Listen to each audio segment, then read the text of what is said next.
My name's Paul from vaporroom.com and this is Rapid Reviews. Right, okay, we're going to take a look at this, which is the new battery from Innokin, the VV4, which is a variable wattage battery and variable voltage.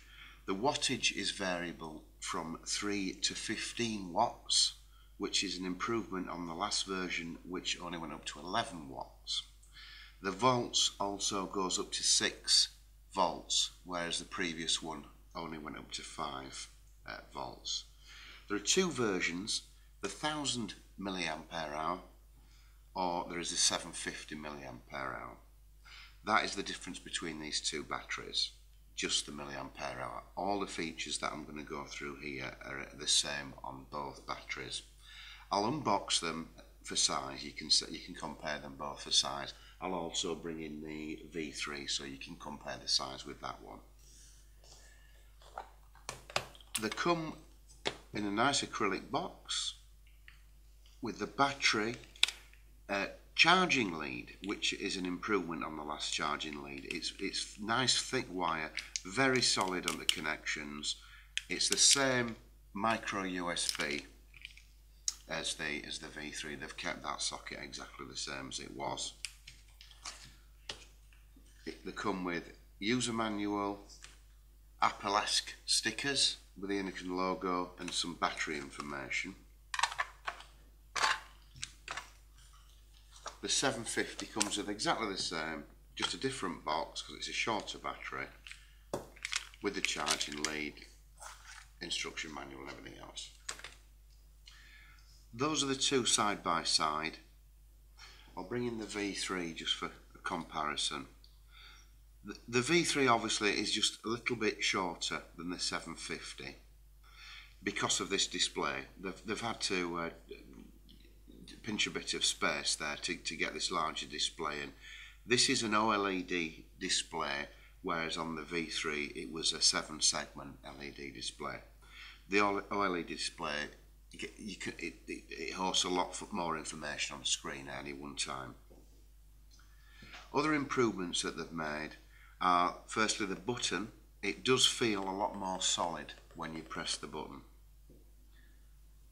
At the top, they've now sprung the centre pin. One of the issues we did have with the V3 is the centre pin could get sunken a little bit. You'd have to coax it out with something non-metallic just to ease it up a little bit. That fixed that problem. Still got the 510 centre connection, and it's got the Ego outer connection, and this top metal is improved as well. I believe that to be stainless steel. The rivets also better. They are smaller and sunken. They're a lot more flush to the body of the unit. It's now got a raised iTaste VV logo, and there's etching underneath with Innokin, which is quite attractive. Still got the same port, we've been through that, the USB port at the bottom. And this new display, which is the OLED display. I don't know if you can see that there. You can get a lot of information on there. We will go through that later on in this video, what you can, how it works, everything with that. The batteries, both the 750 and the 1000 milliamp are available in 4 colours.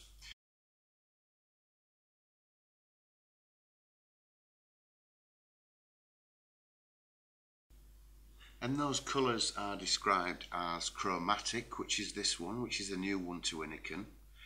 There is the white, which is that one there. There is a stainless steel, which is very similar to the pearl chrome that the V3 came in. Also there's a black colour as well. Okay, let's go and look at the display now, and let's see how it operates with the clearomizer connected to it, and now all the features of the VV4 operate. Right, okay, we're going to take a look at the display now and operation of the VV4 and see what kind of information we get on the screen and how it behaves when it's got a clearomizer attached to it. Firstly, we need to switch the unit on, which is a quick 3 presses of the main vape button. and then there we are, it bursts into life. What we've got here, we've got a battery indicator. This is showing how much power is left in the battery. The current setting at the moment is 9.5 watts. The volts is set at 0 because there's nothing attached to the end of it at the moment. That will change as above that, which was flashing away there, that's the ohms of whatever we've got connected up to it. So let's connect something up.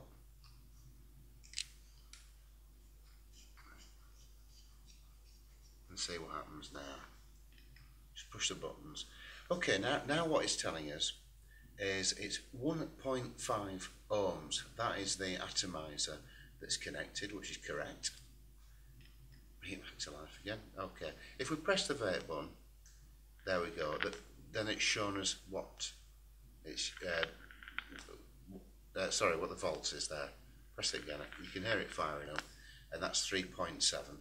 So the intelligent circuitry inside has decided that is the correct voltage to be putting through a 9.5 watts through a 1.5 ohm atomizer.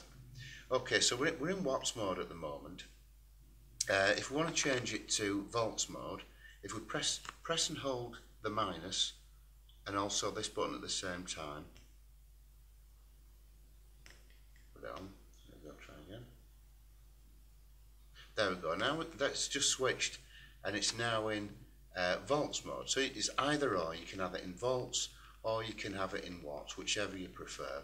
And that goes all the way up to 6. And it's a round robin. It'll go all the way around. You don't have to go all the way up to go back down again. It will just carry on going and go all the way around. That is a new feature on this as well. So I'm going to go back to watts, which is I just let it settle. There we go. Okay, I'm going to go back to watts, which is my favourite setting. Press and hold, back into watts. I tend to be round about there personally, but it's all down to personal preference. It does go all the way up to 15, and again it goes back round again. Okay, that's that setting there. I think earlier on, actually, I just noticed something. Earlier on in the video, I said it was 3 watts. Starts at 3 watts. Of course, it doesn't. It starts at 6 watts. It's 3 volts. It starts at. There we go. The other feature, if you press and hold both buttons at the same time, this number here is the amount of puffs that you've had since the unit's been switched on. The amount of times you've pressed the vape button. This is the volts, and then again the ohms. And that's it. It's as easy as that to operate. There's nothing much more to say about that, the LED display. But it's everything. It's very, very easy to use. And there we go. That is the new Iniken iTaste VV4. And thank you very much for watching.